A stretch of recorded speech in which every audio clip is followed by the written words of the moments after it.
Hi friends, இன்றைக்கி June 26 புதன்கிழமை என்னென்ன சீரியலில் என்னென்ன நடந்திருக்குன்றதை பற்றி இப்போ நம்ம பார்த்துடலாம். நேற்று பார்த்திங்கன்னா நம்ம வந்து மத்தியானமாக ஆஹா கல்யாணம் மகாநதி அது ரெண்டுக்குமே கூட ப்ரிவ்யூ போட்டிருக்கோம். எவ்வளோ டைம் இருக்கோ அதுக்கு தகுந்த மாதிரி முடிஞ்ச வரைக்கும் நான் உங்களுக்கு சீரியல்ஸ் ப்ரிவ்யூ வந்து போட பார்க்குறேன்.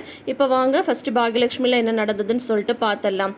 இப்போ பார்த்திங்கன்னா பாட்டி வந்து ரொம்ப வருத்தமாக சாப்பிடாமலே இருக்காங்க இல்லையா. இப்போ பார்த்திங்கன்னா பாக்யா வந்து திட்டுறாங்க, அத்தை இப்போ நீங்கள் சாப்பிட போகிறீங்களா இல்லையா, ஏன் இந்த மாதிரி வந்து பண்ணிட்டுருக்கீங்க, வருத்தப்பட்டுட்டே இருந்தால் எல்லாமே சரியாயிடுமா, நடந்தது நடந்து முடிஞ்சிடுச்சு விடுங்கத்த அப்படின்ற மாதிரி வந்து சொல்லிட்டு அவங்க மாமாட்ட வந்து நீங்கள் சாப்பாடு கொடுங்க மாமா அப்படின்ற மாதிரி சொல்லிட்டு வராங்க. கிச்சனில் வந்து செல்விட்ட வந்து சொல்லிட்டு இருக்காங்க, இந்த மாதிரி அத்தையை வந்து நான் கோயிலுக்கு கூட்டிகிட்டு போயிட்டு வரலாம் அப்படின்னு இருக்கேன் அப்படின்னு சொன்னதும், எங்கே கோயிலுக்கு அப்படின்னதும், இல்லை அவங்க வந்துட்டு கும்பகோணம் கோயிலுக்கு போகணும்னு சொல்லிட்டே இருந்தாங்க, அதுக்குள்ளே தான் அவங்க பையன் வந்து அவரை அங்கே கூட்டிகிட்டு போயிட்டாங்கல்ல, அதனால தான் போக முடியல. இப்போ வந்து அத்தை வந்து இதே மைண்ட் செட்டில் இருந்தால் இது வந்து சரி வராது, அவங்களுக்கு ஏதாவது ஆகிடும், அதனால வந்துட்டு அவங்களோட மூடு வந்து மாறணும்னா கோயிலுக்குள்ளன்னு போயிட்டு வந்தால் அவங்களுக்கு கொஞ்சம் நல்லாயிருக்கும், அதனால நாங்கள் வந்து போயிட்டு வந்துடுறோம் அப்படின்ற மாதிரி சொல்கிறாங்க. அக்கா நான் அப்படின்னு சொல்கிறாங்க, நீ வந்து என் கூட வந்துட்டு அதுக்கப்புறம் வந்து வீட்டையும் ரெஸ்டாரண்ட்டையும் யார் வந்து பார்த்துக்கிறது அப்படின்ற மாதிரி வந்து சொல்கிறாங்க. அப்புறம் பேசாமல் இருந்துடுறாங்க செல்வி. அதுக்கப்புறம் வந்து பார்த்திங்கன்னா டைனிங் ஹாலில் வந்துட்டு எல்லாருக்கும் டிஃபன் வச்சிட்ருக்காங்க. அப்போ வந்து எல்லாம் கேட்குறாங்க, பாட்டி சாப்பிட்டாங்களா அப்படின்ற மாதிரி கேட்குறாங்க. வந்து எப்படியோ வந்து திட்டி சாப்பிட வச்சுட்டேன் அப்படின்ற மாதிரி சொல்கிறாங்க. பாட்டி இப்போ ஓகே தானம்மா அப்படின்ற மாதிரி ஒவ்வொருத்தராக கேட்குறாங்க. உடனே பாக்யா வந்து பரவாயில்ல, ஆனால் அவங்க வந்து அதையே நினச்சிட்ருக்காங்க, அதனால தான் நான் ஒரு முடிவு எடுத்திருக்கேன் அப்படின்னது. என்ன அப்படிங்கும்போது, இந்த மாதிரி பாட்டியை கூட்டிகிட்டு கோயிலுக்கு போயிட்டு வரலான் இருக்கேன் அப்படின்னது. எந்த கோயிலுக்கு அப்படின்னது, கும்பகோணம் அப்படின்ற மாதிரி வந்து சொல்கிறாங்க. அப்போ வந்து பார்த்திங்கன்னா செழியன் வந்து சொல்கிறாங்க, நான் வேணா கூட வரட்டுமாம்மா அப்படின்ற மாதிரி சொல்கிறாங்க. அதெல்லாம் வேணாண்டா, நீ வந்து கார் மட்டும் அரேஞ்ச் பண்ணி கொடு போதும் அப்படின்ற மாதிரி வந்து சொல்கிறாங்க. சரி யார் யார் போகிறீங்க அப்படின்ற மாதிரி வந்து கேட்கும்போது, நானும் தாத்தாவும் வந்து போகிறோம், இனியா உனக்கு இப்போ வந்து லீவ் தானே, நீ கூட வா அப்படின்ற மாதிரி சொல்கிறாங்க. கும்பகோணம்னா அங்கே என்னமா இருக்குது அப்படின்னதும், கோயிலுக்கு தாண்டி போகிறோம் அப்படின்றாங்க. எவ்வளோ நாள் ஆகும் அப்படின்னதும், 2-3 நாள் ஆகும் அப்படின்றாங்க. வெறும் கோயில் தானா, அங்கே பக்கத்தில் சுற்றி பார்க்கலாம் வேறு எதுவும் இல்லையா அப்படின்னு கேட்கும்போது, இல்லை கோயில் தான் இருக்குது அப்படின்ற மாதிரி சொன்னதும், அப்படின்னா நான் வரல அப்படின்றாங்க. ஏன் உனக்கு லீவு தானே, நீ வந்தால் என்ன, நீ கூட வா அவ்வளோதான் சொல்லிட்டேன், வர வர நான் சொல்கிற பேச்சு எதுவுமே நீ கேட்குறதில்ல அப்படின்றாங்க. அம்மா நீ சொல்கிறது தானம்மா நான் வந்து கேட்டுட்ருக்கேன், கோயிலுக்குன்றதுனால தானம்மா வரலன்னு சொல்கிறேன் அப்படின்றாங்க. அதெல்லாம் முடியாத, நீ வந்ததான் ஆகணும் அப்படின்ற மாதிரி சொல்லிடுறாங்க பாக்யா. அதுக்கப்புறம் பார்த்திங்கன்னா எழில் வந்து கேட்குறாரு, நான் வேணா வரவாமா அப்படின்ற மாதிரி வந்து கேட்குறாங்க. அதுக்கு வந்து சொல்லிடுறாங்க, சரி நீ வந்து என் கூட கோயிலுக்கு வந்துட்டு அப்புறம் டைரக்டருக்கு வந்து யார் ஸ்கிரிப்ட் வந்து முடிச்சு தரது அப்படின்னதும், சரி சரி ஓகே நான் வந்து இங்கே இருந்து ஸ்கிரிப்டை வந்து முடிக்கிறேன் சரியா அப்படின்ற மாதிரி எழிலுமே வந்து சொல்லிடுறாங்க. அப்போ சொல்கிறாங்க எல்லாருமே, அதாவது ஜெனி அமிர்தாலாம் சொல்கிறாங்க, பாட்டி வந்து பாவம் ரொம்ப உடஞ்சி போயிட்டாங்க, வரலன்னு சொன்ன பாட்டியை வந்து அங்கிள் வந்து கட்டாயப்படுத்தி கூட்டிகிட்டு போனார், அந்த ஒரு கேர்டசிக்காகவாது பாட்டியை வந்து எதுவும் சொல்லாமல் இருந்திருக்கலாம், பாட்டி போய் அந்த மாதிரிலாம் பண்ணுவாங்களா அப்படின்ற மாதிரி ஜெனி அமிர்தா இவங்கெல்லாம் வந்து ஃபீல் பண்ணி சொல்லிட்டு இருக்காங்க. அப்போ வந்து பார்த்தீங்கன்னா அதுக்காக தான் அவங்க மூட மாற்றுறதுக்காக நான் வந்து கோயிலுக்கு கூட்டிகிட்டு போகிறேன் அப்படின்ற மாதிரி வந்து பாக்யா சொல்லும் போது, செல்வி வந்து மறுபடியும் சொல்கிறாங்க, ஏங்கா வரலன்னு சொல்கிற இனியா பாப்பாவெல்லாம் வந்து கூட்டிகிட்டு போகிற, வரேன்னு சொல்லி நான் சொல்கிறேன், என்ன கூட்டிகிட்டு போக மாட்டேன்ற அப்படின்னதும், நான் ஏற்கனவே சொல்லிட்டேன் வீடு ரெஸ்டாரண்ட்லாம் பார்க்குறதுக்கு ஆள் வேணாமா அப்படின்னு சொல்லும் போது, அதான் ஒரு 2 மருமகளுங்க இருக்காங்களா அவங்க பார்த்துக்க மாட்டாங்களா அப்படின்னு சொல்கிறாங்க. அவங்க பார்த்துக்குவாங்க தான், நான் இல்லைன்னு சொல்ல, அதுக்காக அவங்களுக்கு ஏதாவது ஹெல்ப் பண்ணால் செய்கிறதுக்கு நீங்கள் வீட்டில் ஆள் வேணாமா, நான் சொல்கிறது கேளு ஒழுங்கா, இல்லைன்னா அவ்வளோதான் அப்படின்ற மாதிரி பாக்யா வந்து சொல்லிடுறாங்க. அதுக்கப்புறம் வந்து பாக்யா வந்து டியூட்டி அசைன் பண்ணுறாங்க. அமிர்தா நீ வந்து ரெஸ்டாரண்ட் பார்த்துக்கோ அப்படின்றாங்க. ஜெனி வந்து வீட்டை பார்த்துக்கட்டும், ஜெனிக்கு வந்து நீ ஹெல்ப்பாக நீ வீட்லேயே இரு அப்படின்ற மாதிரி செல்விட்ட சொல்கிறாங்க பாக்யா. உடனே பார்த்தீங்கன்னா நம்ம ஜெனிக்கு வந்து ரொம்ப ஹாப்பி ஆகிடுது. செல்வி அக்கா கூட தேவையில்லை ஆண்டி, நானே பார்த்துப்பேன் அப்படின்றாங்க. உடனே செழியன் வந்து மேலேயும் கீழே பார்க்குறாரு அப்படின்றாரு. உடனே அதுக்கு ஜெனி வந்து நானே பார்த்துப்பேனே ஒன்றும் பிரச்சனை இல்லையே அப்படின்ற மாதிரி வந்து சொல்கிறாங்க. உடனே வந்து பார்த்தீங்கன்னா ஓகே அப்படின்ற மாதிரி எல்லாம் ஒருத்தருக்கு ஒருத்தர் பார்த்து சிரிச்சுக்கிறாங்க. ஜெனி இப்படி சொல்கிறத கேட்டுட்டு இங்கே இந்த மாதிரி வந்து போயிட்டு இருக்கும்போது வந்து பார்த்தீங்கன்னா அங்கே வந்து ஈஸ்வரி கிச்சனில் வந்து கோபி நின்றுட்டு பாக்யா வந்து திட்டிட்டு போகிறாங்க இல்லையா, உங்கள் அம்மா மேலே உங்களுக்கு கொஞ்சம் கூட நம்பிக்கை இல்லையா, உங்கள் அம்மா வந்து அந்த மாதிரி செய்கிற ஆளா, தள்ளி விட்டு ஒரு குழந்தையை கொள்கிற அளவுக்கு உங்கள் அம்மா பண்ணுவாங்கன்னு நீங்கள் நம்புறீங்களா, உங்கள் அம்மா வந்து எவ்வளோ நம்பினாங்க, நீங்கள் எவ்வளோ தப்பு பண்ணாலும் அது எல்லாத்தையுமே மறந்து பையன் உங்கள் கூட வந்ததுக்கு நல்லா அவங்களுக்கு வந்து வச்சு செஞ்சுட்டீங்களா அப்படின்ற மாதிரிலாம் நேற்று திட்டிட்டு போகிறாங்க இல்லையா, அது எல்லாத்தையுமே நினச்சி பார்க்குறாரு கோபி. கண்டிப்பாக மம்மி வந்து அந்த மாதிரி ஒரு தப்பு வந்து பண்ணியிருக்க மாட்டாங்க, அம்மா கோவப்படுவாங்க பேசுவாங்க, ஆனால் இந்த மாதிரிலாம் பண்ணியிருக்க மாட்டாங்க, நான் தான் வந்து அவசரப்பட்டு அவமானப்பட்டுட்டேன் அப்படின்ற மாதிரி வந்து யோசிச்சுட்டு இருக்காரு. அப்போ வந்து கிச்சனில் இருக்கிறவங்க செஃப் வந்து ஒரு வேலை சொல்கிறாங்க. அப்புறம் வந்து டெலிவரிக்கு பற்றிலாம் சொல்லிட்டு இருக்காங்க. இது எல்லாமே வந்து நானே தான் பார்க்கணுமா, ஏன் நீங்கள் செய்யக்கூடாதா, ஒவ்வொன்றும் நானே பார்த்து பார்த்து செய்கிறதா இருந்தால் அப்புறம் நீங்களாம் எதுக்கு அப்படின்ற மாதிரி வந்து அங்கே இருக்கிற ஸ்டாஃப்ஸ் எல்லாம் கொஞ்சம் லைட்டாக வந்து கோவமாக பேசிடுறாரு கோபி.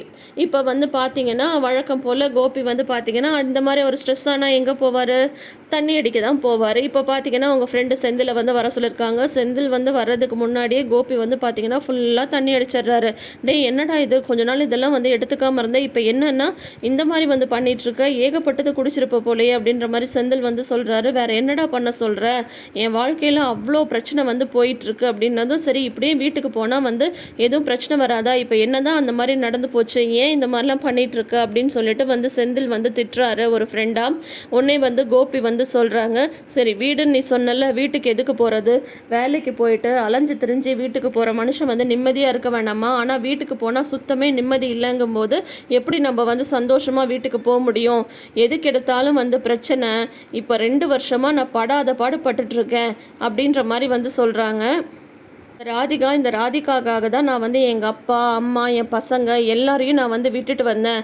ஆனால் அவள் வந்து என்னை புரிஞ்சுக்காமல் எப்போ பார்த்தாலும் வந்து ஏதாவது பிரச்சனை பண்ணிகிட்டு இருக்கா. அதோ இப்போ அந்த குழந்தை இல்லாமல் போச்சுன்னதும் அந்த பழி வந்து எங்கள் அம்மா தான் வந்து தள்ளிவிட்டாங்க அப்படின்ட்டு அது ஒரு பிரச்சனையாகி நான் தான் வரமாட்டேன்னு சொன்னேன். எங்கள் அம்மா வந்து கட்டாயப்படுத்தி கூட்டிகிட்டு வந்தேன். ஆனால் நானே அவங்கள வந்து வெளியில் போன்னு சொல்கிற மாதிரி வந்து ஆகி போச்சு.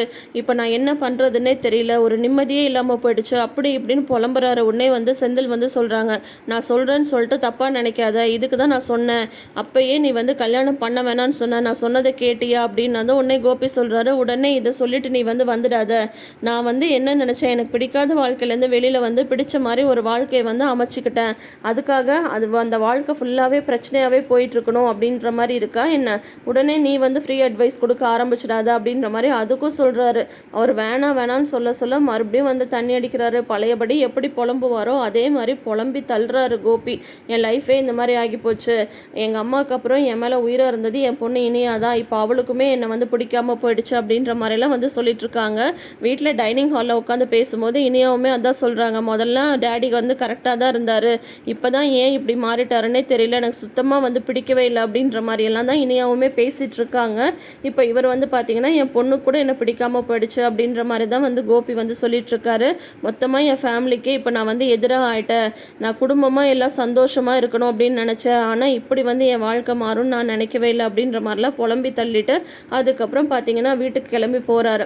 வீட்டுக்கு வந்து தடுமாறிட்டே போகிறாரு. அந்த கேட்டுக்கிட்ட போனதுமே இதே கேட் வழியாக தானே எங்கள் அம்மாவை வந்து நான் அவ்வளோ ஆசையாக வந்து இங்கே கூட்டிகிட்டு வந்தேன், ஆனால் வந்து இதே கேட் வழியாக எங்கள் அம்மாவை வந்து வெளியே போங்கன்னு சொல்கிற மாதிரி ஆகி போச்சே அப்படின்ற மாதிரி ஃபீல் பண்ணிகிட்டே வந்து உள்ளே போய் கதவை தட்டுறாரு. பார்த்தீங்கன்னா ராதிகா வந்து கதவை திறக்க போகிறாங்க. இன்னும் அவரை காணோன்னு சொல்லிட்டு ஏற்கனவே கடுப்பில் இருக்காங்க. அப்போ பார்த்தீங்கன்னா அவங்க அம்மா வந்து இல்லை நான் போய் கதவை திறக்கிறேன் அப்படின்னு சொல்லிட்டு போய் கதவை திறக்கிறாங்க. பார்த்ததுமே தெரிஞ்சு போச்சு இவர் வந்து நல்லாவே ட்ரிங்க் பண்ணிட்டு வந்திருக்காரு அப்படின்னு சொல்லிட்டு உடனே வந்து அவங்க மூச்சை திருப்பிட்டு அவங்க வந்து போயிடுறாங்க. உடனே ராதிகாவும் வந்து பார்த்தீங்கன்னா இவர் நடந்து வரதை பார்த்தே கண்டுபிடிச்சிடுறாங்க. உடனே மயு உட்காந்துருக்காங்க. மயுவை பார்த்து ஹாய் மயு சாப்பிட்டியா அப்படின்னதும் சாப்பிட்டேன் டாடி அப்படின்னு சொன்னதும் உடனே ராதிகா வந்து மயு வந்து நீ உள்ளே போ அப்படின்னு சொல்கிறாங்க.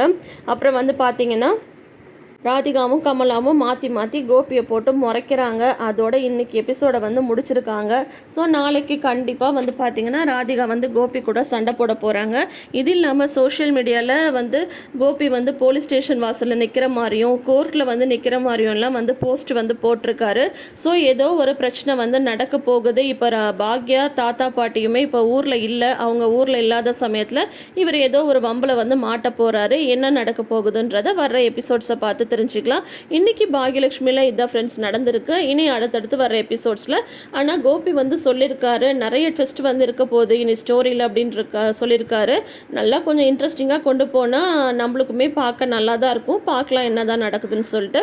இப்போ பார்த்தீங்கன்னா அடுத்தது நம்ம பார்க்க போகிறது சிறகடிக்க ஆசை. இங்கே பார்த்தீங்கன்னா பணத்தை கொடுக்குற மாதிரி கொடுத்து வீட்டில் பிரச்சனை பண்ணி ஸ்ருதியும் ரவியும் வீட்டுக்கு கூட்டிகிட்டு வரணும் அப்படின்ற நோக்கத்தோடையே ஸ்ருதியோட அம்மா சுதா வந்து வந்திருக்காங்க இல்லையா, அதுக்கு வந்து இப்போ அடிப்போட ஆரம்பிச்சிட்டாங்க.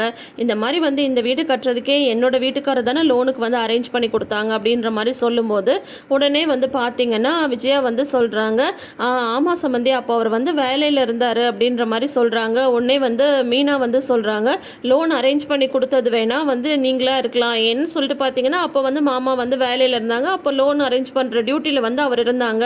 ஆனால் இந்த வீட்டுக்கு வந்து கஷ்டப்பட்டு அந்த லோனை வந்து கட்டி முடிச்சு இந்த வீட்டை கட்டி முடிச்சது எங்கள் மாமா தான் அப்படின்ற மாதிரி மீனா சொல்கிறாங்க. உடனே விஜயா வந்து சொல்கிறாங்க, நீ வாய மூடி, இப்போ எதுக்கு நீ வந்து குறுக்க பதில் பேசிகிட்டு இருக்க? ஆமா சம்மந்தி, இவர் வந்து அப்போ கஷ்டப்பட்டு லோனுக்கு கஷ்டப்பட்டுட்டு இருந்தப்போ நீங்கள் தான் அரேஞ்ச் பண்ணி கொடுத்தீங்க அப்படின்ற மாதிரி சொல்கிறாங்க. அண்ணாமலைக்கு வந்து அப்பயே தெரிஞ்சு போச்சு இந்த அம்மா ஏதோ பிரச்சனைகளப்போ தான் வந்திருக்கு அப்படின்ற மாதிரி உடனே வந்து சொல்கிறாங்க. அதனால தான் இப்பயும் வந்து இந்த மாதிரி நீங்கள் ரூம் கட்டுறீங்க, அதுக்காக பணத்துக்கு வந்து கடன் வாங்கணும்னு சொல்லிட்டு இருக்கீங்க அப்படின்ற மாதிரி ஸ்ருதி வந்து சொன்னால், அதுக்காக தான் வந்து ஸ்ருதியோட அப்பா வந்து 5 lakhsக்கு வந்து செக் போட்டு கொடுத்துருக்காரு அப்படின்னு சொல்லிட்டு சொல்கிறாங்க. உடனே வந்து பார்த்தீங்கன்னா விஜயாவோட முகத்தில் அவ்வளோ லைட் எரியுது. அப்படியா சம்மந்தி அப்படின்னது, இந்தாங்க வாங்கிக்கோங்க அப்படின்ற மாதிரி சொல்கிறாங்க. எங்க எந்திரிங்க எந்திரிங்க அப்படின்ற மாதிரி வந்து சொல்கிறாங்க. விஜயா வந்து எழுந்து நின்று இந்த செக்கையே வாங்க போயிடுறாங்க. உடனே அண்ணாமலை வந்து பார்த்து முறைக்கிறாரு. உடனே வந்து விஜயா வந்து எதுக்கு சம்மந்தி இதெல்லாம், நாங்களே எப்படியாவது மேனேஜ் பண்ணிக்கிறோம் அப்படின்ற மாதிரி வந்து சொல்லிட்டு இருக்காங்க. அப்போ தான் கரெக்டாக வந்து முத்து வந்து வராங்க.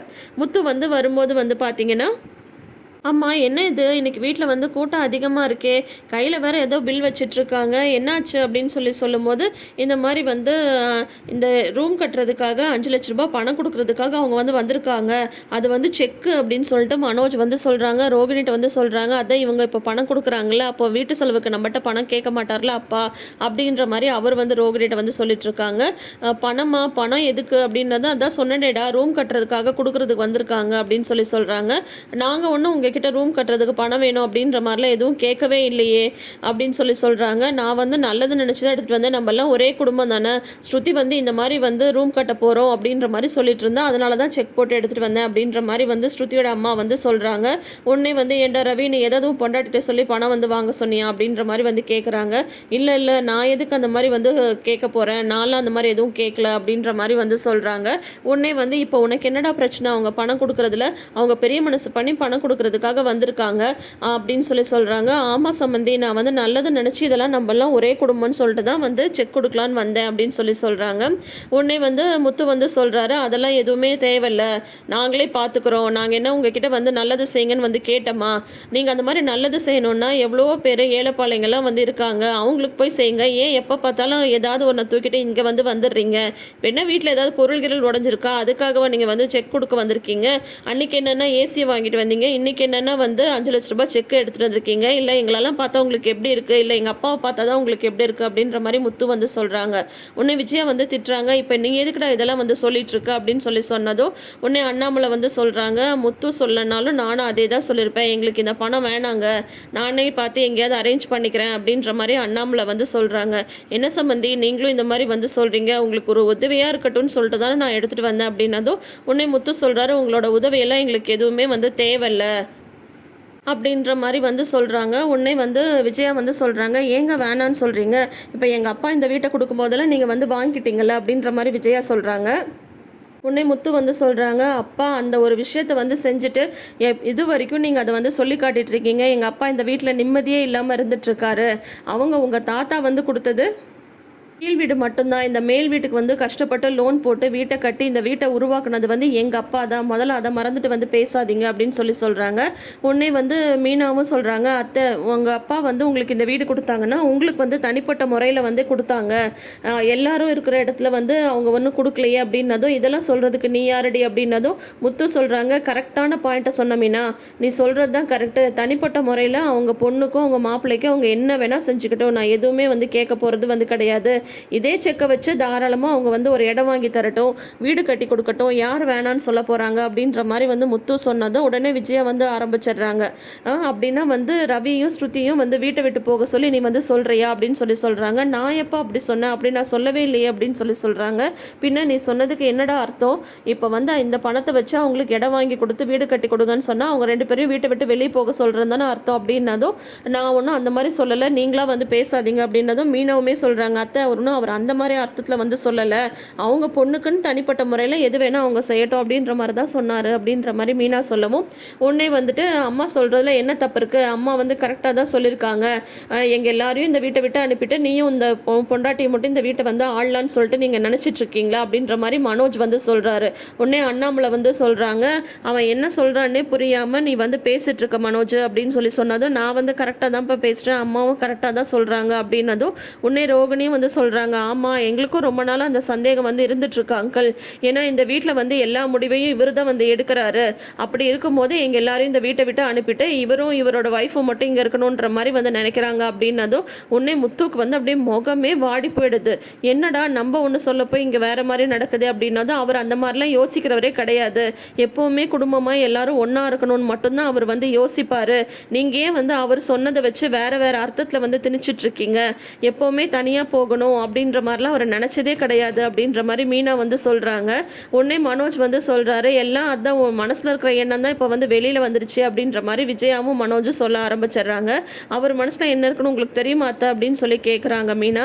அதுதான் அவன் வாயிலேருந்தே இப்போ வந்து வெளியில் வந்துருச்சு, ரவியும் ஸ்ருதியும் வீட்டை விட்டு போகணும்னு சொல்லிட்டு அதுதானே அவன் மனசில் வந்து இருந்திருக்கு, இப்போ தானே எல்லாமே வெளியில் வருது அப்படின்னது. ஆமாம்மா, இவங்களுக்கு வந்து இவங்க 2 பேரும் மட்டும்தான் இந்த வீட்டில் வந்து இருக்கணும் அப்படின்றது தான் எண்ணமே. அப்பாவுக்கு அடுத்தது இந்த வீட்டுக்கு பெரியவன் வந்து நான் தானே. ஆனால் வந்து எனக்கு இந்த வீட்டில் கொஞ்சமாவது மரியாதை இருக்கா? எல்லா முடிவும் வந்து இவனே எடுத்துகிட்டு இருக்கான். இவன் தான் எல்லாத்தையும் யோசிக்கணும், இவனே தான் எல்லாத்தையும் செய்யணும், இவன் சொல்கிற மாதிரி தான் எல்லாமே வந்து நாங்கள்லாம் கேட்கணும் அப்படின்ற மாதிரி நினச்சிட்டு இருக்கா. சரியான சுயநலவாதிடா நீ அப்படின்னு சொல்லிட்டு மனோஜ் வந்து சொன்னதும், சுயநலவாதின்னு சொன்னதும் அவ்வளோ நேரம் பொறுமையாக இருக்கிற முத்து வந்து பார்த்தீங்கன்னா மனோஜ் வந்து யாரை பார்த்து என்ன வார்த்தைடா சொன்ன அப்படின்னு சொல்லிட்டு உடனே அடிக்க ஆரம்பிச்சிடறாரு. என்னை பார்த்தா சுயநலவாதி சுயநலவாதின்னு உனக்கு தெரியுதாடா? யாருடா சுயநலம் பிடிச்சவங்க? நீ தான்டா சுயநலம் பிடிச்சவங்க. வந்து இந்த வீட்டோட பணத்தை எல்லாத்தையும் வந்து மொத்தமாக சுருட்டிட்டு போயிட்டு உன்னோட சுயநலத்துக்காக வாழ்கிறது நீ மட்டும்தான்டா. அந்த பணத்தை மட்டும் நீ வந்து அப்பாட்ட கொடுத்து வச்சுருந்தா இப்போ கண்டவங்க வந்து அப்பாவுக்கு பணம் தரேன்னு வந்து நிற்க மாட்டாங்கல்ல, அப்பாவும் இந்த மாதிரி பணத்துக்கு வந்து யார்கிட்டையும் வந்து கை கட்டி நிற்க மாட்டார்ல அப்படின்ற மாதிரி வந்து சொல்கிறாங்க. உன்னால தான்டா அப்பாவுக்கு இவ்வளோ கஷ்டம் அப்படின்னு சொல்லிட்டு முத்து வந்து மனோஜ் அடிக்கிறாரு. எல்லாரும் வந்து தடுக்கிறாங்க. இதை பார்க்குற ஸ்ருதி அம்மா வந்து பயங்கர ஹாப்பி ஆயிடுறாங்க. நம்மளை வந்து விடுங்கடா விடுங்கடா சண்டை போடாதீங்க அப்படின்ற மாதிரி வந்து தடுக்கிறாங்க. முத்து வந்து சொல்கிறாரு, எங்க இப்போ பதில் பேசு, நீ எங்கே அப்பாவோட பணத்தை எடுத்துகிட்டு ஓடி போனியே, இப்போ அந்த பணம் மட்டும் இப்போ கொண்டு வந்து கொடு, அப்பா எதுக்கு வந்து இன்னொருத்தர்கிட்ட வந்து பணத்துக்காக வந்து நிற்கணும் அப்படின்ற மாதிரி வந்து முத்து வந்து சொல்கிறாங்க. நான் தான் சண்டை போடாதீங்க விடுங்கன்னு சொல்கிறேன்ல அப்படின்னு சொல்லிட்டு அண்ணாமலை வந்து திட்டுறாரு. ஏன்டா இந்த மாதிரி வந்து எல்லாரும் முன்னாடியும் சண்டை போட்டு என் மானத்தை வாங்குறீங்க அப்படின்ற மாதிரி விஜயா வந்து சொல்கிறாங்க. உடனே வந்து பார்த்தீங்கன்னா அண்ணாமலையுமே திட்டுறாரு, ஏன்டா இப்படி மாதிரி அடிச்சுக்கிறீங்க அப்படின்னதும், அப்போ அவங்க வந்ததே இந்த ஒரு இது நடக்கணும்னு சொல்லிட்டு தான்ப்பா அவங்க வந்து வந்திருக்காங்க, இப்போ வந்து அவங்க சந்தோஷமாக இருப்பாங்கப்பா, அவங்க நினச்சதுன்னா நடந்து போச்சுல்ல அப்படின்ற மாதிரி முத்து வந்து சொல்கிறாங்க. உடனே திருன்னு முழிக்கிறாங்க இந்த ஸ்ருதியோட அம்மா. உடனே அண்ணாமலை வந்து ஸ்ருதியோட அம்மா வந்து பார்க்குறாங்க. அவங்க பதில் பேச முடியாமல் இருக்காங்க. பின்ன எதுக்குப்பா நம்ம கேட்காமலே ஏசி வாங்கி தரேன், பணம் கொண்டு வந்து தரேன்னு எதுக்கு வந்து நீங்கள் வந்து நிற்கணும், இந்த மாதிரி பிரச்சனை நடந்தால் அவங்களுக்கு சந்தோஷம் தானே, அதுக்காக தான் அப்படின்னு சொல்லி சொன்னதும் உடனே ஸ்ருதி வந்து சொல்கிறாங்க, இப்போ எதுக்கு எங்கள் மம்மியை வந்து ப்ளேம் பண்ணுறீங்க, நான் வந்து நார்மலாக சாதாரணமாக சொல்லிட்டு இருந்தேன், இந்த மாதிரி ரூம் கட்டுற பிளான் இருக்குது அப்படின்னதும் அவங்க ஒரு நல்ல எண்ணத்தில் தான் வந்து செக் கொடுக்கலாம் அப்படின்ற மாதிரி வந்து எடுத்துகிட்டு வந்திருக்காங்க. இப்போ பணத்துக்கு வந்து நம்ம தேவை தானே இருக்குது. இப்போ வெளியில் போய் அங்கிள் நீங்கள் எங்கேயாவது கடை வாங்குறதுக்கு எங்கள் மம்மி கொடுக்குற பணத்தையே வாங்கிக்கிறதுல என்ன தப்பு இருக்குது அப்படின்ற மாதிரி வந்து சொல்கிறாங்க. உடனே அண்ணாமலை வந்து சொல்கிறாங்க, மா நீங்கள் நினச்சி கொண்டு வந்து கொடுக்குறேன்னு வந்ததுக்கு ரொம்ப ரொம்ப நன்றி, ஆனால் இந்த பணம் வந்து எங்களுக்கு வந்து தேவையில்லை. நான் ஒரு விஷயம் வந்து ஆசைப்பட்டேன், ஆனால் அதனால் இவ்வளோ பிரச்சனை வரும் அப்படின்றத வந்து எனக்கு தெரியாமல் போயிடுச்சு. தயவு செஞ்சு இந்த பணம் வந்து எங்களுக்கு வேண்டாம் அப்படின்னதும் உடனே இந்த ஸ்ருதியோட அம்மா வந்து சொல்கிறாங்க, இந்த வீட்டுக்கே நான் வந்து வந்தே இருக்கக்கூடாது, நாங்கள் நல்லதை நினச்சி பண்ணாலும் இந்த முத்து வந்து அதை வந்து ஒரு கெட்டதாகவே சொல்லி ஏதாவது ஒரு பிரச்சனை வந்து பண்ணிடுறாங்க, நான் இங்கே வந்ததே தப்பு, இனிமேல் நான் இங்கே வரல அப்படின்ற மாதிரி சீனை போடுறாங்க. உடனே விஜயா வந்து ஐயோ சம்மந்தி நீங்கள் இவ்வளோ பெரிய வார்த்தைலாம் பேசாதீங்க, இந்த முத்துனால இந்த வீட்டில் வந்து எப்பயும் ஒரு நிம்மதியே இருந்ததில்லை, எப்பயும் பிரச்சனை தான் அப்படின்னதும் நான் வரேன் அப்படின்ற மாதிரி சொல்லிட்டு ஸ்ருதியோட அம்மா வந்து கிளம்பி போயிடுறாங்க. உடனே வந்து அண்ணாமலை வந்து ஃபீல் பண்ணுறாங்க, நான் வேலையில் இருந்த வரைக்கும் எல்லாத்தையும் வந்து என்னால் வந்து செய்ய முடிஞ்சது, இப்போ எனக்கு வயசாயிடுச்சு, எனக்கு வேலையும் இல்லை, ஒரு ரூம் கட்டலான்னு நினச்சேன், ஆனால் நான் ஆசைப்பட்ட அந்த ஒரு ரூமை கூட இப்போ என்னால் கட்ட முடியாமல் போயிடுச்சு. இந்த மாதிரி தயவு செஞ்சு நான் இன்னொரு தடவை சொல்கிறேன், வீட்டில் இன்னொருத்தர் இருக்கும்போது இந்த மாதிரி வந்து இனிமேல் நீங்கள் 3 பேரும் சண்டையே போடக்கூடாது, அவ்வளோதான் நான் சொல்லுவேன்னு அவர் ஃபீல் பண்ணிட்டு போயிடுறாரு. அதை பார்த்ததும் முத்துக்கு வந்து ரொம்ப ஃபீலிங்ஸ் ஆகி போயிடுது. அப்புறம் பார்த்தீங்கன்னா முத்து வந்து செல்வத்து கூட கடைக்கு போய் பயங்கரமாக ட்ரிங்க் பண்ண ஆரம்பிச்சிடுறாரு. இவ்வளோ நாள் வந்து இதெல்லாம் நீ செய்யாமல் தானே இருந்த, நாங்களாக கூப்பிட்டா கூட வரமாட்டேன், இப்போ ஏன்டா இந்த மாதிரி வந்து குடிக்கிற அப்படின்னதும் வீட்டில் நடந்த பிரச்சனையை பற்றி சொல்கிறாங்க. இப்போ அவங்க வந்து பணம் கொடுக்குறாங்கன்னா வாங்கிக்க வேண்டியது தானே, அந்த கடனை திருப்பி கொடுக்கவும் தேவையில்லை, அப்படியே அவங்க பணம் கேட்டாலும் ஸ்ருதியோட வாழ்க்கையை வந்து பாதிக்குன்றதுனால அவங்க பணம் கேட்க மாட்டாங்க, ஏன்டா வேண்டான்னு சொன்ன அப்படின்னதும் அந்த அம்மா வந்ததே பிரச்சனை பண்ணுறதுக்கு தாண்டா வந்திருக்கு, அவங்க எங்கள் அப்பா வேலையில் இருக்கும்போது எங்கள் அப்பாவை பற்றி எவ்வளோ கேவலமாக அவங்க பேசியிருக்காங்க பண்ணாங்கன்னு தெரியுமா உனக்கு? இப்போ அந்த பணத்தை கொடுத்து மறுபடியும் எங்கள் அப்பாவை கேவலப்படுத்த தாண்டா அவங்க வந்து வந்தாங்க. அது தெரியாமல் நீயும் வந்து இந்த மாதிரி பேசிகிட்டு இருக்க அப்படின்னு சொல்கிறாங்க. எப்போ தான் உங்கள் வீட்டில் வந்து இந்த ரூம் பிரச்சனை தீரும்னே தெரியல அப்படின்ற மாதிரி சொல்கிறாங்க. பாவண்டா எங்கள் அப்பா எங்கள் 3 பேருக்காக வந்து உழைச்சி உழைச்சி ஓடா தேஞ்சிட்டாரு. ஆனால் நாங்கள் 3 பசங்க இருந்தோம். அவர் ஆசைப்படுற இந்த ஒரு சின்ன விஷயத்தை கூட செய்ய முடியலன்னு நினைக்கும் போது தான் எனக்கு கஷ்டமாக இருக்குது அப்படின்ற மாதிரி முத்து வந்து செல்வத்துக்கிட்ட சொல்லிட்டு இருக்காங்க. அதுக்கப்புறம் வந்து பார்த்தீங்கன்னா தடுமாறிட்டே வீட்டுக்கு போகிறாங்க. இன்னும் இவரை காணமேன்னு மீனா வெயிட் பண்ணிட்டு இருக்காங்க. ஆனால் முத்துவை பார்த்ததும் மீனா வந்து அதிர்ச்சி ஆகலை. அது இல்லை மீனா, நான் வந்து இன்னைக்கு அப்படின்னு சொல்லும்போது எனக்கு தெரியுங்க, இன்னைக்கு நீங்கள் இந்த மாதிரி வந்து குடிச்சிட்டு தான் வருவீங்கன்னு எனக்கு தெரியும் அப்படின்ற மாதிரி சொல்கிறாங்க. எப்படி மீனா என்னை கரெக்டாக புரிஞ்சிட்ருக்க அப்படின்ற மாதிரி சொல்கிறாங்க. இன்னைக்கு இந்த வீட்டில் நடந்த பிரச்சனைக்கெல்லாம் நீங்கள் இப்படி தான் வருவீங்கன்னு எனக்கு தெரியும் அப்படின்ற மாதிரி சொல்லும்போது அதை வந்து அண்ணாமலை வந்து கேட்டுட்ருக்காரு. அதோட தொடரும் போட்டுட்டு நாளைன்னு காட்டுறாங்க. அப்போ வந்து சாமி கும்பிட்டுட்டு வந்து முத்து வந்து சொல்கிறாங்க, அப்போ இந்த ரூமுக்காக நீ எதுவும் கஷ்டப்படாதப்பா, கண்டிப்பாக வந்து நானே சம்பாரித்து இந்த ரூமை கட்டுறேன் அப்படின்ற மாதிரி முத்து வந்து சொல்கிறாங்க. உடனே ரோகிணி வந்து சொல்கிறாங்க, ஆமாம் இப்படி தான் வந்து பொண்டாட்டிக்கு நகை வாங்கி போகிறேன்னு சபதம் போட்டார், இன்னும் அந்த சபதத்திலே வந்து ஜெயிக்கலை, இப்போ ஏதாவது ரூம் வந்து நானே கட்டுறேன் அப்படின்ட்டு அதுக்கு ஒரு சபதத்தை இது போட்டுற போகிறாரு அப்படின்னு சொல்லிட்டு நக்கலாக பேசுகிறாங்க ரோகிணி. உடனே பார்த்தீங்கன்னா மீனாக்கு வந்து கோவம் வந்துடுது. மாமா அவங்க சொன்ன மாதிரியே இருக்கட்டும் மாமா, இவரே சம்பாரித்து கண்டிப்பாக அந்த ரூமை வந்து கட்டுவார், அப்போ தான் வந்து நாங்களுமே வந்து அந்த ரூமில் வந்து இருப்போம், இதை வந்து அவங்க சொன்ன மாதிரி நீங்கள் சபதமாகவே வச்சுக்கோங்கன்னு சொல்லிட்டு சத்தியம் பண்ணுறாங்க. மீனா உடனே ஐயோ என்னடா இவன் மறுபடியும் ஒரு சபதத்தை போட்டா அப்படின்ற மாதிரி முத்து வந்து நின்றுட்டுருக்காரு. அதோட இன்றைக்கி சிறகடி காசையோட எபிசோட்ஸ் வந்து முடிச்சிருக்காங்க. ஸோ நாளைக்கு வந்து என்ன இன்ட்ரெஸ்டிங்காக நடக்க போகுதுன்னு வெயிட் பண்ணி பார்த்து தெரிஞ்சுக்கலாம். இப்போ நம்ம அடுத்தது பார்க்க போகிறது என்னன்னு பார்த்தீங்கன்னா பாண்டியன் ஸ்டோர்ஸ் சீசன் 2. இப்போது பாண்டியன் ஸ்டோர்ஸில் என்ன நடக்குதுன்னு சொல்லிட்டு பார்த்தீங்கன்னா, வீட்டில் எல்லோரும் ஒன்றா சாப்பிட உட்காரும் போது மயில் மட்டும் சாப்பிட வரலன்னது பாண்டியன் வந்து மயிலை வர சொல்லுங்கள் மயிலை வர சொல்லுங்கன்னு வர சொல்லி பார்த்தீங்கன்னா, மயிலுக்கு இதவை அதவை கோமதி மயிலகவனி ரசம் ஊத்து பொரியலவை அப்படி இப்படின்றாங்க. உடனே ராஜி வந்து நான் பார்த்துக்கிறத அப்படின்ற மாதிரி சொல்லிட்டு ராஜி வந்து பரிமாறுறாங்க. என்னமோ ஒன்றுமே தெரியாத பிள்ளை மாதிரி வந்து மயில் வந்து சாப்பிட்டுட்டு இருக்காங்க. ஆனால் பாண்டியன் வந்து பெரிய மருமகளுக்கு வந்து அவ்வளோ ஒரு கவனிப்பு வந்து கவனிச்சிட்டு இருக்காங்க. இதை பார்க்கும்போது கோமதிக்கு வந்து கடுப்பாக இருக்குது. அதுக்கப்புறம் வந்து பார்த்தீங்கன்னா எல்லாருமே சாப்பிட்டு எழுந்து போயிடுறாங்க. அப்புறம் வந்து சரவணன் வந்து தண்ணி குடிச்சிட்ருக்காரு. தண்ணி குடிச்சிட்டு இருக்கும்போது வந்து பார்த்தீங்கன்னா இந்த மயில் வந்து சொல்கிறாங்க, மாமா நீங்கள் தம்பிகிட்ட எப்போ பேச போகிறீங்க அப்படின்னது, நான் தம்பிக்கிட்ட பேசிட்டு தானே இருக்கேன் அப்படின்ற மாதிரி சொல்கிறாங்க. ஐயோ இல்லை மாமா, நான் தான் சொன்னல இந்த மாதிரி வந்து அன்னிக்கிட்ட எப்படி நடந்துக்கணும்னு உங்கள் தம்பிகிட்ட சொல்லுங்க அப்படின்னு சொன்னல, நீங்கள் எப்போ வந்து கதிர தம்பிகிட்ட அதை பற்றி பேச போகிறீங்க அப்படின்னு சொன்னதும் மயில் இப்போ இது தேவையா, இது வந்து பேசியே ஆகணுமா, வேணாம் அதை அப்படியே விட்டுரு அப்படின்ற மாதிரி சரவணன் வந்து சொல்கிறாங்க. உடனே இந்த தங்கமயில் வந்து பார்த்தீங்களா நீங்கள் இப்போ கூட வந்து உங்கள் தம்பிக்கு தான் சப்போர்ட் பண்ணுறீங்க, என்னை நீங்கள் புரிஞ்சிக்கவே மாட்டேன்றீங்க, நீங்கள் இதே மாதிரி வந்து விட்டுட்டே இருந்தால் அதுக்கப்புறம் மறுபடியும் அவர் என்கிட்ட அந்த மாதிரி தான் பேசுவார், கோவமாக பேசுவார், எனக்கு இந்த வீட்டில் மரியாதையே இருக்காது, நீங்கள் கண்டிப்பாக நீங்கள் வந்து அவர்கிட்ட பேசி தான் மாமா ஆகணும் அப்படின்ற மாதிரி என்னமோ சின்ன பிள்ளை சின்னுங்கிற மாதிரி சினிங்கிட்டு இருக்காங்க. பார்க்குறதுக்கு நம்மளுக்கு அவ்வளோ இரிட்டேட்டிங்காக இருக்குது. பட் அந்த கேரக்டரைசேஷன் அந்த மாதிரி இருக்குது, அதனால் நம்ம எதுவுமே சொல்கிறதுக்கு இல்லை. இப்போ வந்து பார்த்தீங்கன்னா வந்து வேறு வழி இல்லாமல் என்னடா பண்ணுறதுன்னு சொல்லிட்டு சரவணன் வந்து ஓகே சொல்லிட்டு வராங்க. வெளியில் வந்து கதிர் வந்து உட்காந்துட்டு இருக்காங்க. அப்புறம் வந்து ஏண்டா கதிர் வெளியில் வந்து உட்காந்துட்டு இருக்கு அப்படின்னது, இல்லைன்னா உள்ள ஒரே புழுக்கமாக இருக்குது அப்படின்னது, ஆமாடா புழுக்கமாக தான் இருக்குது, அப்புறம் உனக்கு வேலைலாம் எப்படி போயிட்டுருக்கு அப்படின்னதும், அப்படியே போயிட்டுருக்குண்ணே, எனக்கு இப்போ தான் தெரியுது வெளியிலேருந்து ஆர்டர் பண்ணி எத்தனை பேர் சாப்பிட்றாங்கன்னு சொல்லிட்டு அப்படின்ற மாதிரிலாம் சொல்லிட்டு இருக்காரு அவரோட வேலையை பற்றி.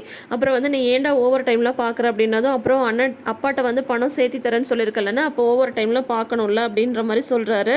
உடனே வந்து பார்த்தீங்கன்னா பழனியுமே அவருமே வந்து வந்துடுறாரு. அப்போ இவர் வந்து சொல்லிட்டுருக்காரு, இப்போ அதுக்காக வந்து நீ இப்படியே ஓவர் டைம்லாம் பண்ணிட்டு இருந்தா அப்புறம் எப்படா படிப்பா அப்படின்னதும், அதெல்லாம் காலையில் 5 மணிக்கே எழுந்து படிச்சிடுறேன்னு அப்படின்ற மாதிரி சொல்கிறாங்க. ஒரு அண்ணனா நான் உனக்கு ஏதாவது செய்யணுமா சொல்லுடா நான் செய்கிறேன் அப்படின்னு சொல்கிறாங்க. அதெல்லாம் ஒன்றும் வேணாண்ணே, நீ முதல்ல எனக்காக கவலைப்படுறல அதை நிறுத்து போதும் அப்படின்ற மாதிரி சொன்னதும், என்னடா அண்ணனும் தம்பியும் ஒன்றா உட்காந்து என்னடா பேசிட்டு இருக்கீங்க அப்படின்னதும், ஒன்றும் இல்லை மாமா சும்மா தான், இந்த வீட்டில் பிறக்கிறதுக்கு பதில் வேறு எங்கேயாவது போய் பிறந்திருக்கலான்னு பேசிகிட்டு இருக்கோம் அப்படின்ற மாதிரி கதிர் வந்து சொல்கிறாங்க. ஆமாடா கரெக்டு தான், நீங்களும் வேறு எங்கேயாவது போய் பிறந்திருக்கலாம், எங்கள் அக்காவும் வேறு இடத்துல எங்கேயாவது வாக்கப்பட்டிருக்கலாம், நானும் வேறு எங்கேயாவது போய் கூட இருந்திருக்கலாம் அப்படின்னது, இப்போ என்ன மாமா உங்களுக்கு என்ன போகிறதுக்கு இடமா எல்லாம் போச்சு, ஒரு 10 அடி முன்னாடி எடுத்து வச்சிங்கன்னா தோ உங்கள் அண்ணன் வீடு இருக்குது, அங்கே போய் நீங்கள் ஜாலியாக இருக்க வேண்டியது தானே, இங்கேருந்து ஏன் கஷ்டப்படணும் அப்படின்ற மாதிரி வந்து சொல்கிறாங்க. டே என்னடா பேசிகிட்ருக்கீங்க, அவங்களும் ஒன்று என்னை கூப்பிடாமல் இல்லை, எனக்கும் அங்கே ஒன்றும் போக தெரியாமல் இல்லை, நான் சின்ன வயசுலேருந்தே நான் வந்து பார்த்தேன்னா அக்கா மாமா அக்கா பசங்க அப்படின்ட்டு உங்கள் கூடயே எனக்கு இருந்து பழகி போச்சுடா, உங்களை விட்டுட்டுலாம் என்னால் வந்து இருக்க முடியாது, முடியாது. எனக்கு என்ன எங்கள் ஆத்தாவை பார்க்கணும்னு நினச்சா நான் போய் பார்த்துட்டு வர போகிறேன். மற்றபடி எங்கே இருந்தாலும் நான் வந்து உங்கள் கூட தாண்டா இருப்பேன் அப்படின்ற மாதிரி பழனி வந்து சொல்கிறாங்க. ஆஹா மாமா இந்த மாதிரி நெஞ்ச நக்கிற மாதிரி பேசிட்டிங்களே அப்படின்ற மாதிரி எப்பயும் இவங்கெல்லாம் ஜாலியாக பேசுவாங்களே அந்த மாதிரி பேசிகிட்டு இருக்காங்க. சரி சரி இப்போ நீ தான் உனக்கு தான் கல்யாணம் ஆயிடுச்சுல எங்கள் கூட எதுக்கு பேசிகிட்டு இருக்க, முதல்ல உள்ளே போ அப்படின்ட்டு சரவணனை கட்டாயப்படுத்தி உள்ளே அனுப்பிச்சிடுறாங்க. உனக்கு தானே கல்யாணம் ஆயிடுச்சு, ராஜிக்கோ வந்தால் ராஜி எப்படி பேசும் தெரியல, பேசாமல் எழுந்து போ அப்படின்ற மாதிரி வந்து சொல்கிறாங்க கதிர்கிட்டையும் பழனி. உடனே சரின்னு சொல்லிட்டு அதெல்லாம் இல்லை மாமா நான் கொஞ்சம் நேரம் உங்களோட உட்காந்துட்ருக்கேன் அப்படின்னதும் வேணாண்டா ராஜி பற்றி உனக்கு தெரியாது போ அப்படின்ற மாதிரி பழனி வந்து சொல்லி உள்ளே அனுப்பிச்சி வச்சிடுறாங்க. அப்போ பார்த்தீங்கன்னா கதிர் வந்து ராஜிக்காக ட்ரெஸ் வாங்கிட்டு வந்திருக்காரு. அந்த ட்ரெஸ்ஸை வந்து பார்த்தீங்கன்னா கட்டில் மேலே வச்சுட்டு இவர் கீழே பாய் போட்டு படுக்கலாம் அப்படின்னு போகும்போது ராஜி வந்து வராங்க. ஏதோ கவர் இருக்குன்னா தான் அதை எடுத்து டேபிள் மேலே வச்சிடுறாங்க. அது வந்து அந்த கவர் அப்படின்னதும் ஆமாம் கவர் தான் அப்படின்ற மாதிரி சொல்கிறாங்க. அந்த கவரில் என்ன தான் இருக்குன்னு பிரித்து பார்க்கலாம்ல அப்படின்னதும் ஏன் என்ன அப்படின்னதும் பிரித்து பாரு சொல்கிறேன் அப்படின்ற மாதிரி கதிர் வந்து சொல்கிறாங்க. உடனே அவங்க வந்து பிரித்து பார்க்குறாங்க. அதில் வந்து ட்ரெஸ் இருக்குது. இது என்னது ட்ரெஸ்ஸு, யாரோடது உன்னோடது அப்படின்னதும் ஆமாம் என்னோடது தான், என்னோட ட்ரெஸ்ஸாக இது உனக்கு தான் வாங்கிட்டு வந்தேன் அப்படின்னதும் ராஜிக்கு ஒரே சந்தோஷமாயிடுது. எனக்கா ட்ரெஸ்ஸா அப்படின்னதும் ஆமாம் நானும் பார்த்துட்டே இருக்கேன், நீ ஒரு 2-3 ட்ரெஸ் எடுத்துகிட்டு வந்த, அதுக்கப்புறம் எங்கள் அம்மா கொஞ்சம் ட்ரெஸ் எடுத்து கொடுத்தாங்க, அதே தானே மாற்றி மாற்றி போட்டுட்ருக்க, நீ போடுற ட்ரெஸ்ஸெல்லாம் நான் பார்த்துருக்கேன், காஸ்ட்லியான ட்ரெஸ்ஸாக இருக்கும், ஆனால் இது அந்தளவு காஸ்ட்லி இல்லை, ஆனால் உனக்கு வந்து வாங்கி தரணும்னு தோணுச்சு, அதுக்காக தான் வாங்கிட்டு வந்தேன் அப்படின்னு சொல்லிட்டு ரொம்ப க்யூட்டாக சொல்கிறாரு. ராஜி வந்து வச்சு பார்க்குறாங்க. உடனே வந்து பார்த்தோன்னா சைஸ் வந்து எனக்கு கரெக்டாக தெரியல, அங்கே இந்த கடையில் இருந்த ஒரு பொண்ணோட சைஸுக்கு தான் நான் வாங்கிட்டு வந்தேன், சைஸ் சரியில்லைன்னா சொல்லு, பில்லு வந்து இருக்குது நம்ம போய் மாற்றிக்கலாம் அப்படின்றாங்க. அதெல்லாம் இல்லை நல்லா இருக்குது, சைஸும் நல்லா இருக்குது, எனக்கு பிடிச்சிருக்கு அப்படின்ற மாதிரி வந்து சொல்கிறாங்க. இந்த கலரும் எனக்கு ரொம்ப பிடிக்கும் அப்படின்ற மாதிரி சொல்கிறாங்க. நிஜமாவே உனக்கு பிடிச்சிருக்கா இல்லை நான் கேட்குறேன்றதுக்காக சொல்கிறியா அப்படின்னு சொல்கிறாங்க. நம்மளுக்காக ஒரு விஷயத்தை வந்து ஒருத்தங்க விரும்பி செய்யும்போது எப்படி பிடிக்காமல் போகும், அதனால எனக்கு பிடிச்சிருக்கு அப்படின்ட்டு அழகாக வைக்கப்பட்டுட்டு சொல்கிறாங்க. உன்னை இவருக்கும் ரொம்ப ஹாப்பி ஆகிடுது. அதுக்கப்புறம் வந்து கதிர் வந்து தூங்குறாரு. அப்பயும் பார்த்தீங்கன்னா இவங்க அந்த ட்ரெஸ்ஸையே பார்த்து ரசிச்சிட்டு இருக்காங்க. அடுத்து பார்த்தீங்கன்னா அங்கே வந்து தங்கமயில ரூமில் வெயிட் பண்ணிட்டு இருக்காங்க. இந்நேரம் மாமா வந்து கதிர் தம்பிகிட்ட பேசியிருப்பாங்க. இனிமேல் கதிர் தம்பி வந்து என்கிட்ட பயங்கர மரியாதையாக நடந்துப்பாங்க அப்படின்ற மாதிரி வந்து நினச்சிட்டு இருக்காங்க. அப்போ சரவணன் வந்து வராங்க. வந்ததுமே நீங்கள் தம்பிகிட்ட பேசிட்டீங்களா அப்படின்னதும் பேசிட்டேன் அப்படின்ற மாதிரி சொல்கிறாங்க. கரெக்டாக நீங்கள் சொல்லிட்டீங்களா மாமா, இனிமேல் அவர் என்கிட்ட மரியாதையாக நடந்துப்பார்ல, அன்னிக்கிட்ட இப்படி தான் நடந்துக்கணும் அப்படின்ற மாதிரி நீங்கள் சொல்லிட்டீங்களா அப்படின்னதும் சரவணன் வந்து அப்படியே ஒரு நிமிஷம் வந்து தங்கமயில வந்து பார்க்குறாங்க. பார்த்துட்டு கதிர் வந்து பாவம் மயில் அப்படின்ற மாதிரி சொல்கிறாங்க. உடனே இவங்களுக்கு ஒன்றுமே புரியல. இந்த மாதிரி வந்து காலையில் 5 மணிக்கே எழுந்திரிச்சு அவன் படிச்சுட்டு வேலைக்கு போய் அப்பாட்ட வந்து பணம் கொடுக்கணுன்றதுக்காக அவன் இவ்வளோ இதாக வந்து உழைச்சிட்ருக்கான். எங்கள் குடும்பத்துலேயே அவன் தான் சின்ன பையன், என்னை விட 6 வயசுக்கு சின்னவன். ஆனால் வந்து இப்போது அவ்வளோ உழைப்பு உழைச்சிட்ருக்கான். அவனோட காலேஜ் லைஃபு, அவனோட இந்த லைஃப்பில் அவன் இருக்க வேண்டிய என்ஜாய்மெண்ட்டை எல்லாத்தையும் விட்டுட்டு கஷ்டப்பட்டுட்ருக்கான். அவன் உண்மையிலே பாவம் அப்படின்ற மாதிரியெல்லாம் கதிரை பற்றி ஃபீல் பண்ணி பேசிகிட்டு இருக்காங்க. உடனே தங்கமயில் வந்து மனசில் நினச்சிக்கிறாங்க, நான் இவர்கிட்ட என்ன சொல்லி அனுப்புனேன், ஆனால் இவர் வந்து என்ன சொல்லிகிட்ருக்காரு, ஆக மொத்தம் எனக்காக இவர் வந்து பேசவே இல்லை, இப்பயும் தம்பின்னு தான் வந்து சொல்லிகிட்ருக்காரு, இவரை வச்சுட்டு என்ன பண்ணுறதுனே எனக்கு வந்து தெரியலையே அப்படின்ற மாதிரி மனசில் வந்து நினச்சிட்ருக்காங்க. சரி சரி நீ படு அப்படின்னு சொல்லிட்டு சரவணன் வந்து பேசாமல் படுத்துடுறாங்க. நல்ல ஒரு மெச்சூர்டு கேரக்டராக வந்து சரவணனை வந்து காட்டிகிட்டு இருக்காங்க. தங்கமயிலையும் சமாளித்து குடும்பத்தையும் விட்டு கொடுக்காம நல்லபடியாக அவர் வந்து நடந்துட்டுருக்காரு. இதே மாதிரி இருந்தால் நல்லா தான் இருக்கும். ஆனால் இந்த மயில் வந்து எப்போ பார்த்தாலும் அழுதே அதுக்கு கெடுத்து விட்டுருவாங்க போல இருக்குது. ஸோ என்ன தான் நடக்குது அப்படின்னு சொல்லிட்டு பார்ப்போம். ஏன்னா கதையும் வந்து அடுத்த ஸ்டெப்புக்கு போகணும் இல்லையா, பார்க்கலாம் என்ன தான் நடக்குதுன்னு சொல்லிட்டு. இப்போ அடுத்த நாள் காலையில் வந்து பார்த்தீங்கன்னா ஊருக்கு போனால் செந்திலும் மீனாவும் வந்து வராங்க. ஆட்டோலேருந்து இறங்கும் போதே பார்த்தீங்கன்னா வாசலில் அவ்வளோ பெரிய கோலம் போட்டிருக்கு. உடனே மீனா வந்து சொல்கிறாங்க, எங்கே இன்னும் கொஞ்ச நாளில் பார்த்தீங்கன்னா ரோடு வரைக்குமே கோலம் நீன்றும் போல் அப்படின்ற மாதிரி மீனா வந்து சொல்லிவிட்டு அதுக்கப்புறம் உள்ளே வராங்க. மீனாவை பார்க்கும் போதெல்லாம் வந்து சந்தோஷமாக தான் இருக்காரு. பாண்டியனை வந்துட்டிங்களாப்பா அப்படின்ற மாதிரிலாம் கேட்குறாங்க. செந்திலை பார்த்ததும் கடுப்பாக இருக்காரு. செந்தில் வந்து பயந்துட்டே தான் வராங்க. முருகா நீ தான் காப்பாற்றணும் அப்படின்னு சொல்லிட்டு உடனே வந்து பார்த்தீங்கன்னா வந்து எப்படி இருந்தது சென்னையெல்லாம் அப்படின்னு சொல்லிட்டு கேட்டுட்டு இருக்கும்போது கோமதி எல்லாருமே வந்து வந்துடுறாங்க. உடனே வந்து பார்த்தீங்கன்னா அப்பா அப்படின்னு சொல்லிட்டு ஒரு வார்த்தை தான் சொல்கிறாரு செந்தில். உடனே எப்போது நிறுத்துடா, இப்போயாவது ஃபோன் வந்து ஸ்விட்ச் ஆன் பண்ணிட்டியா இல்லையா, இல்லை ஆஃப்லேயே தான் வச்சுருக்கியா, என்னடா நினச்சிட்ருக்க உன் மனசில், உங்ககிட்ட ஒரு வேலையை சொல்லி அனுப்பிச்சி வச்சா அவருக்கு பணம் கொடுத்தியா இல்லையான்னு கூட கேட்க முடியல, ஃபோனை வந்து ஆஃப் பண்ணி வச்சுட்டு ஊர் சுற்றிட்டு இருக்கியா நீ அப்படின்ற மாதிரி வந்து கண்டமெனிக்கு திட்டுறாங்க. உடனே பார்த்தீங்கன்னா செந்தில் வந்து சொல்கிறாங்க, இல்லைப்பா அவருக்கு நான் வந்து பணம் அனுப்பிச்சிட்டேன் அப்படின்னு சொல்கிறாங்க. ஏன் அதை நான் உன்னை நேரில் இருந்ததுன்னா கொடுத்துட்டு வர சொன்னேன், அது கூட உன்னால் செய்ய முடியாதா, இன்னொருத்தர் ஒருத்தர்கிட்ட பணம் வசூல் பண்ணிட்டு வர சொன்னனே, பண்ணிட்டு வந்தியா அப்படின்னதும், இல்லைப்பா அவரை வந்து பார்க்க முடியல, அவர் எனக்கு வந்து ஆன்லைனில் அனுப்புகிறேன்னு சொல்லியிருக்காரு அப்படின்ற மாதிரி சொல்கிறாரு செந்தில். உடனே பாண்டியன் வந்து சொல்கிறாங்க, அந்த ஆள் அந்த மாதிரி ஏதாவது சொல்லி ஏமாத்துவான்னு சொல்லிட்டு தானே நான் வந்து உன்னை நேரில் பார்க்க சொன்னேன், அது கூட உன்னால் செய்ய முடியாதுல்ல அப்படின்ற மாதிரி திட்டுறாங்க. தொடரும் போடுறாங்க. உடனே அடுத்த நாளும் வந்து பார்த்தீங்கன்னா ரொம்ப இதாக திட்டுறாங்க. உன்னெல்லாம் நம்பி எந்த வேலையும் கொடுக்க முடியாது, உன்னை நம்பி நான் இருந்தேன்னா அப்படியே ஆண்டியாக போக வேண்டியதுதான் அப்படின்ற மாதிரி திட்டுறாங்க. உடனே பார்த்தீங்கன்னா அதுக்கு வந்து தங்கமயில் வந்து சிரிச்சிடுறாங்க. அதை வந்து மீனா வந்து பார்த்துடுறாங்க. பார்த்துட்டு மீனாக்கு வந்து செம கடுப்பாகி போயிடுது. அதோட இன்னைக்கு எபிசோடை வந்து முடிச்சிருக்காங்க. ஸோ இனி நாளைக்கு எல்லாமே என்ன நடக்க போகுதுன்றதை வெயிட் பண்ணி பார்த்து தெரிஞ்சுக்கலாம். தொடர்ந்து வீடியோஸ்க்கு நம்ம சேனலை இப்போயே சப்ஸ்கிரைப் பண்ணிக்கோங்க. நோட்டிஃபிகேஷன் பெல் ஐக்கானில் ஆல் சிம்பிள் கிளிக் பண்ணிக்கோங்க. இந்த ப்ரிவ்யூ பற்றின உங்களோட கருத்துக்களை மறக்காமல் வந்து ஒரு கமெண்ட்டில் வந்து ஷேர் பண்ணி விடுங்க. தேங்க்யூ.